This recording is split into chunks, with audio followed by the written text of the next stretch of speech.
Selamat datang di channel Pemuja Malam. Jangan lupa like, share, and subscribe ya. Terima kasih. Chapter 15. Masalah Kesehatan. Burhan akhirnya pergi ke apotik dan membeli resep obat yang diberikan oleh Dokter Bambang. Setelah itu Burhan langsung kembali ke kediaman dan memberikan obat tersebut kepada Beatun. "Apakah keadaan Tuan sudah membaik?" tanya Burhan. "Belum ada perubahan, Tuan masih belum juga sadar. Tampaknya Tuan benar-benar mengalami hari yang sulit. Duh, kita ini jahat sekali ya. Kita malah senang-senang di hotel, pesta-pesta, jalan-jalan semalaman di luar sana. Sementara di sini Tuan Kaisar dan Nyonya entah mengalami nasib apa.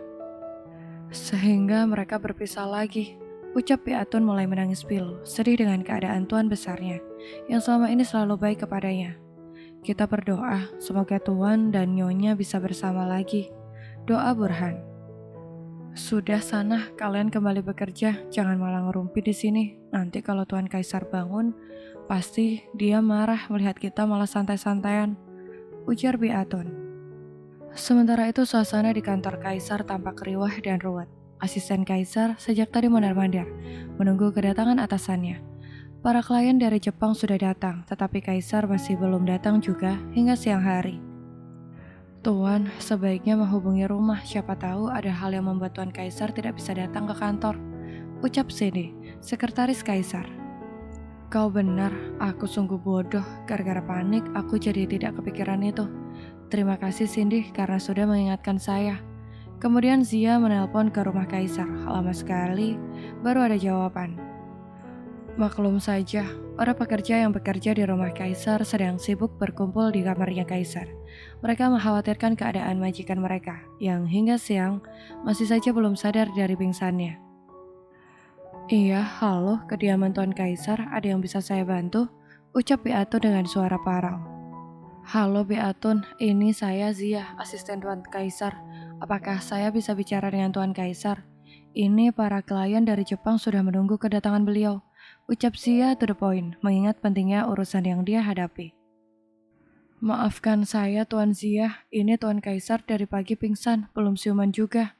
Beliau saat ini sedang sakit," ucap Beatun, merasa prihatin dengan keadaan majikannya. "Kenapa Bibi tidak mengabarkan kepada saya tentang keadaan Tuan Kaisar? Kalau tidak, saya pasti dari tadi sudah ada di sana. Apakah sudah dibawa ke rumah sakit?" tanya Zia mulai ketularan paniknya Beatun.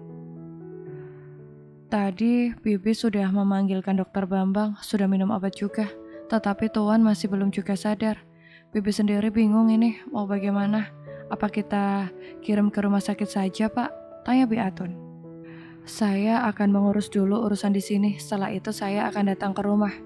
Untuk sementara, Bibi urus dulu Tuan Kaisar. Sebentar lagi saya akan ke situ." Setelah itu Zia langsung menutup panggilan telepon tersebut. "Bagaimana Tuan? Apa ada kabar terbaru dari rumah?"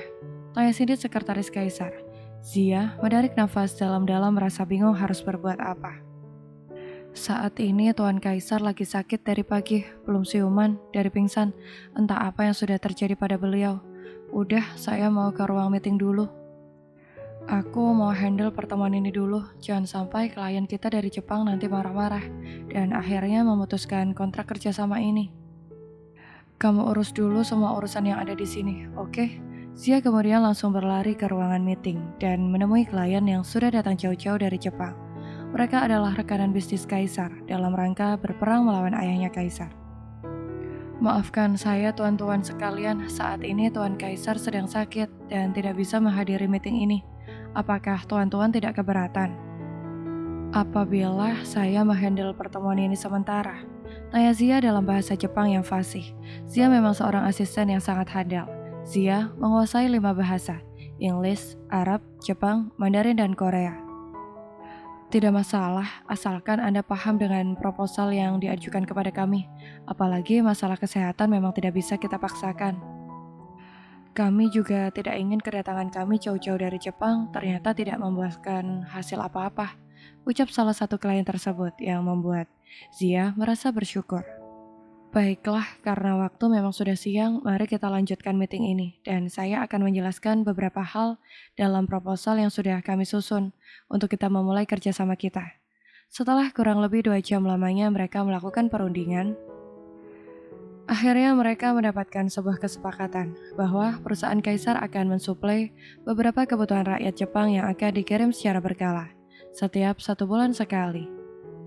Untuk meresmikan hubungan mereka akan menunggu Kaisar sehat, karena Kaisar adalah CEO dari perusahaan tersebut.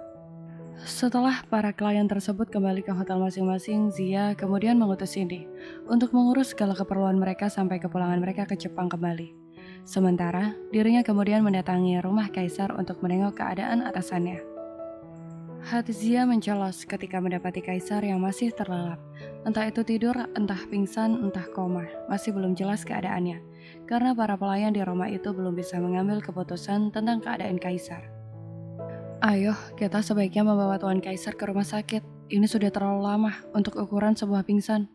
Saya takut nanti akan terlalu banyak komplikasi apabila kita terlambat membawa Tuan Kaisar ke rumah sakit. Kemudian para lelaki yang ada di rumah tersebut menggotong tubuh Kaisar, yang masih lemas tak berdaya ke rumah sakit terdekat. Begitu sampai di rumah sakit, Kaisar langsung ditangani oleh Dokter Bambang yang tadi siang memeriksa keadaannya. Belum sadar juga Tuan Kaisar. Ya Tuhan, saya harap tidak terjadi hal yang buruk kepadanya, ucap Dokter Bambang mulai panik. Merasa bersalah karena tidak langsung membawa Kaisar ke rumah sakit ketika tadi pagi dia memeriksa di rumahnya. Semoga tidak terjadi apa-apa dengan Tuan Kaisar.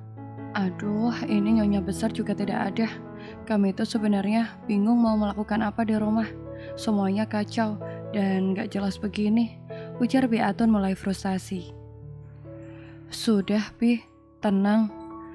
Doakan yang terbaik untuk Tuan kita. Jangan bicara sembarangan, nanti jadi doa malah kita sendiri yang repot, ujar Burhan.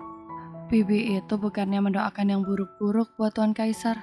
Tapi Bibi itu bingung kita ini mau melakukan apa.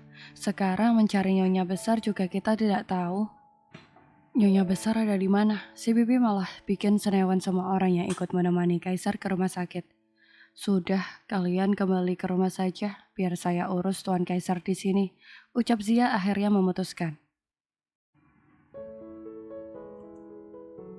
Setelah koma selama 2 hari, akhirnya Delia pun siuman. Kenshi, Yamada, dan Takeshi merasa senang dengan perkembangan itu. Akhirnya mereka memutuskan untuk membawa Delia ke Jepang, karena pekerjaan mereka di sana sudah menunggu. Mereka akan memantau kesehatan Delia di rumah sakit milik keluarga mereka. Walaupun wanita ini sudah sadar, tetapi dia belum bisa banyak berbicara. Kita kesulitan untuk mengetahui identitas dirinya. Semoga setelah mendapatkan perawatan intensif di Jepang, keadaan dia lebih baik, ucap Kenshi ketika mereka sudah ada dalam pesawat pribadi milik mereka. Takeshi sebenarnya ingin pergi ke Amsterdam untuk menyusul Sofia. Tetapi dia undur dulu, dia tidak tega melihat ayahnya menghadapi masalah tabrakan tersebut sendiri. Kalau ada apa-apa, ayahnya bisa saja dituntut pihak keluarga korban. Iya, Pak. Takeshi juga berharap semoga perempuan itu dan bayinya bisa baik-baik saja, sehingga kita bisa mengantarkan mereka ke keluarganya. Dan ya, setidaknya kita bisa mengurangi hukuman tersebut. Ya, syukur-syukur kita bisa mengajukan perjanjian damai, sehingga Papa tidak perlu menghadapi tuntutan hukum, ucap Takeshi. Iya, Papa juga harap seperti itu, tapi Papa merasa heran loh. Papa merasa seperti punya ikatan dengan bayi itu.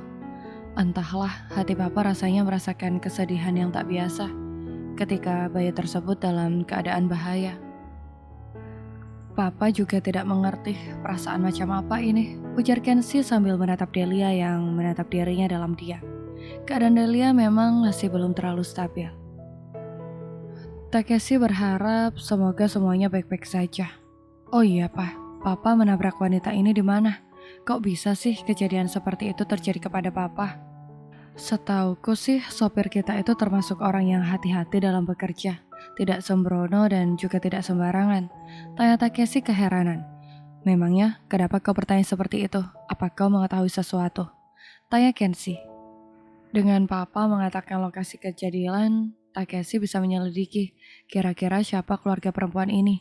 Jadi kita bisa bertindak lebih bijaksana ketika perempuan ini sudah mulai sehat seperti sedia kala, ucap Takeshi.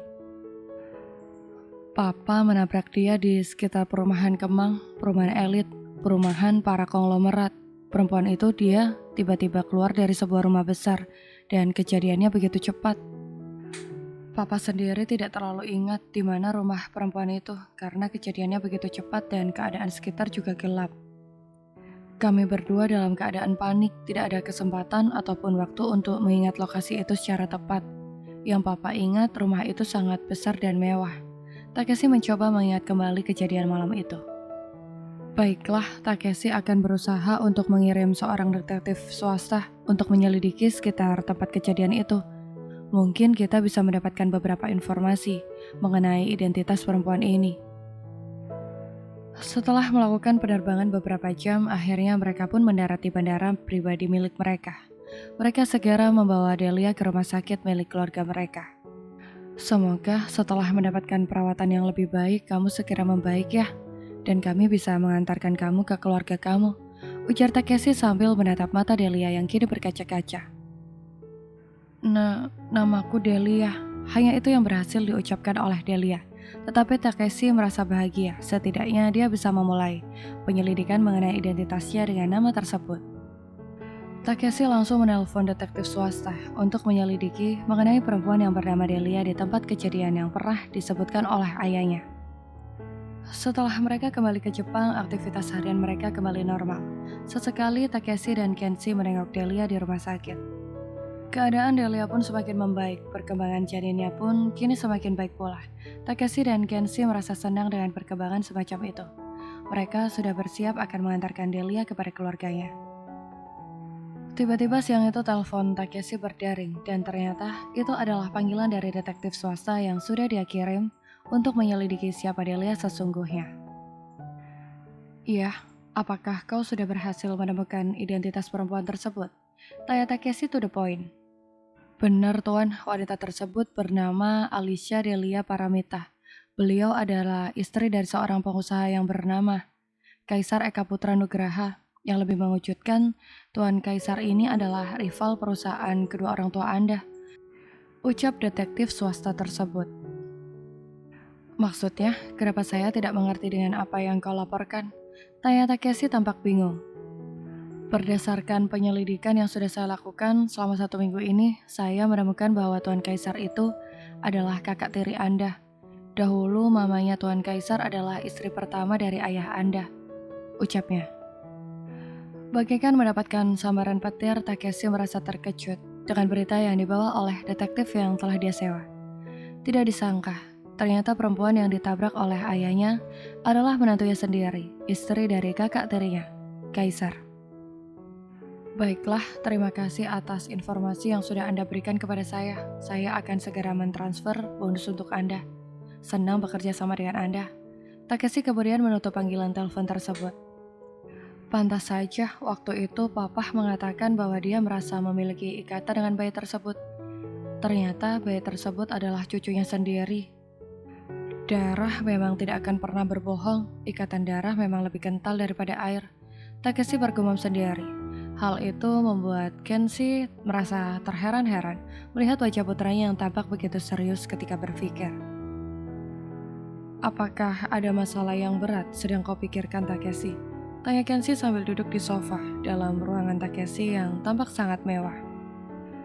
Apakah aku harus memberitahukan Papa tentang identitas Delia?